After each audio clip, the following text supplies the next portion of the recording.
I'm going to talk about chimney and power graft as alternative approach to custom device technique safety. So main really lecture be technical. It's not like I'm going to convince you this is better than BEVAR or FEVAR. It's mainly technical lectures.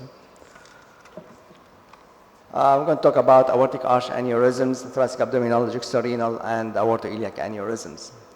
We saw aortic arch. If you're going to deploy it in zone 2, covering subclavian is very simple. You just go and put a chimney in through the subclavian artery.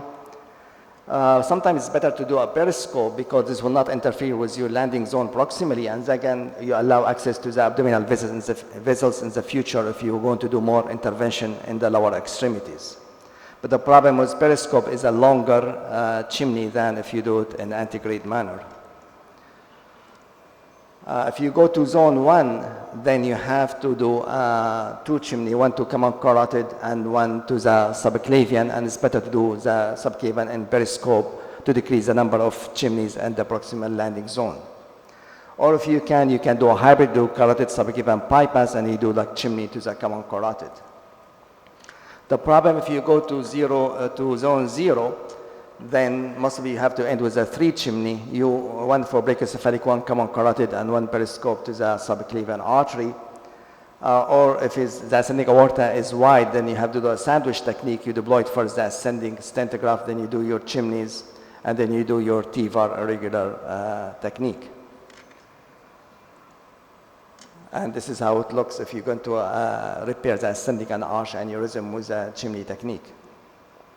The problem, the more you do the more you put chimneys, the more you get endo leaks. So you need to decrease the number of chimneys as much as you can. The reason sometimes it's good to combine hybrid repair with carotid subclavian and carotid bypass, and just put 1 chimney in the brachiocephalic artery to decrease the chance of type 1A endo leak. If you look at the data, this is really a good published series in the literature for aortic arch aneurysm. They compare open, hybrid repair, chimneys, branched, and sandwich technique, and they look at 30-day mortality, stroke, TIAs, and spinal cord ischemia, and they found no major difference in all this kind of technique.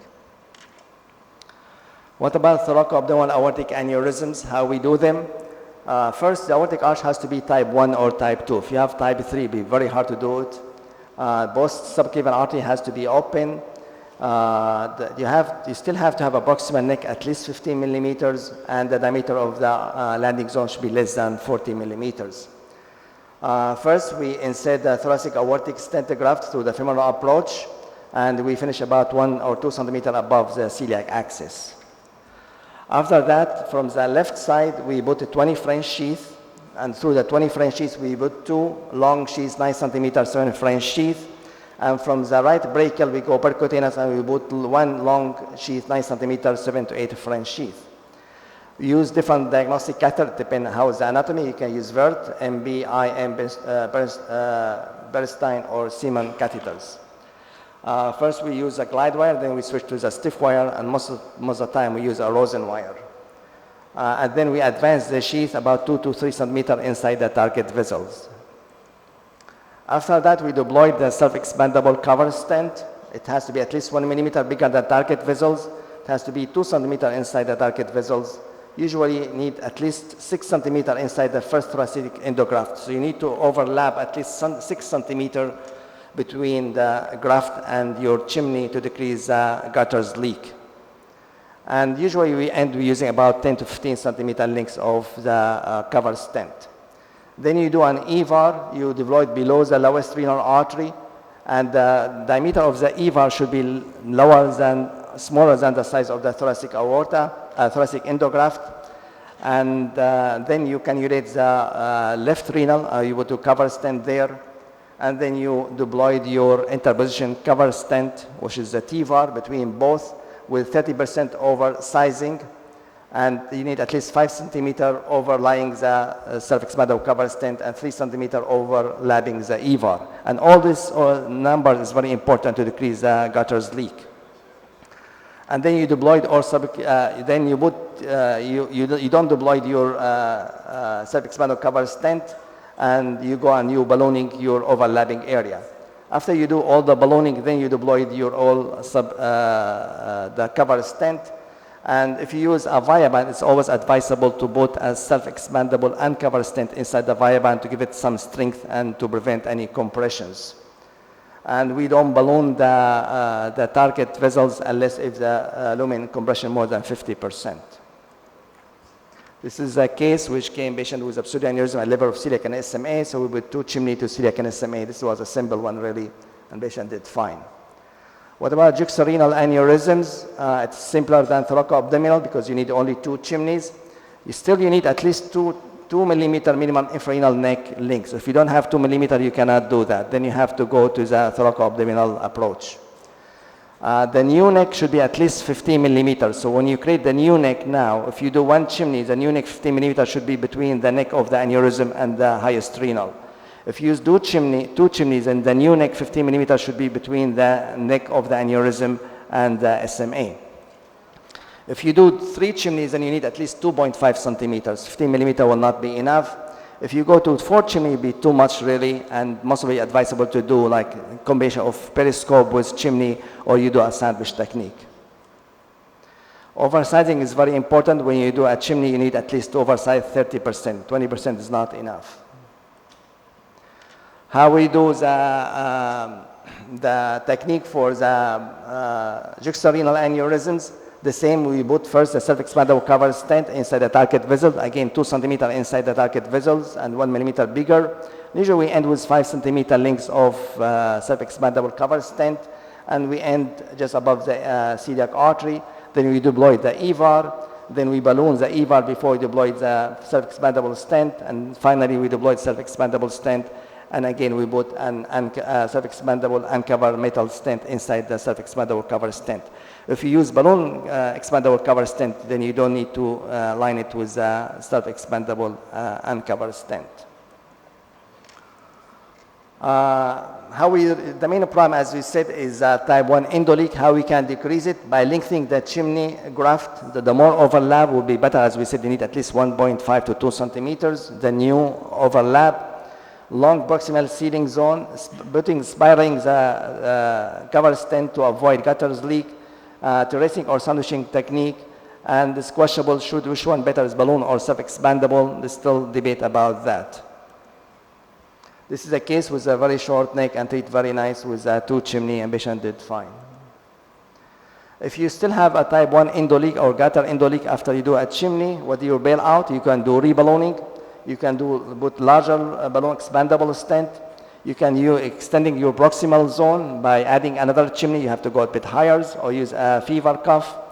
Or you can use an embolic agent like coil or liquid like an onyx to close a gutter leak. Or you can use a helifix to fix the gutters leak around the chimney. Or you can do an open repair if all the options did not work.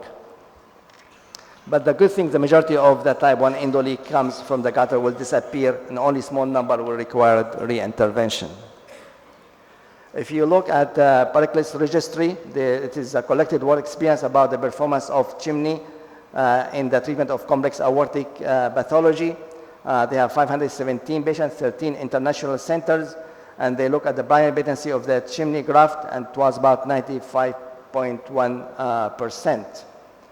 And where they conclude that there is low incidence of type 1 endoleak after Shiva in case of a new neck length of approximately 20 millimeters. So the most important is that the new neck, to have a good new neck, at least 15 to 20 millimeters. The longer the neck you have, the less chance of endoleak. And balloon expandable cover stent, they found it to have a 2-fold reduction in type 1 endoleak compared with the self-expandable. So now we are shifting more to use a balloon expandable cover stent for chimneys. Then we have some update on Pericles registry or study where they look at different combination between different cover stent and different EVAR available in the market, and they found really the best combination is Medtronic with B12 and regarding the type 1 endoleak. But if you use a GORE, they found that a Viaband with a GORE works the best as a combination as a chimney. What about aortoiliac aneurysms? It is simpler, of course.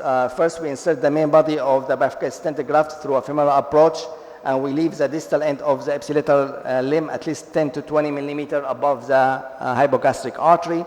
Then we come from the arm, and we cannulate the ipsilateral hypogastric artery through a left brachial axis. And after that, we advance the viaband all the way inside the internal iliac artery, and we put an extension limb on the ipsilateral side. And after that, we deploy the iliac limb extension, and we model it using a self-expandable, using a balloon, latex balloon. And finally, we deployed the cover stent inside the iliac artery.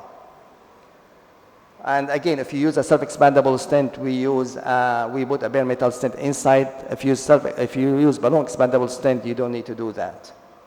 And finally, we deploy the contralateral limb, and we finish the procedures. And you can do it ipsilateral, you can do it in both sides, only from the brachial approach.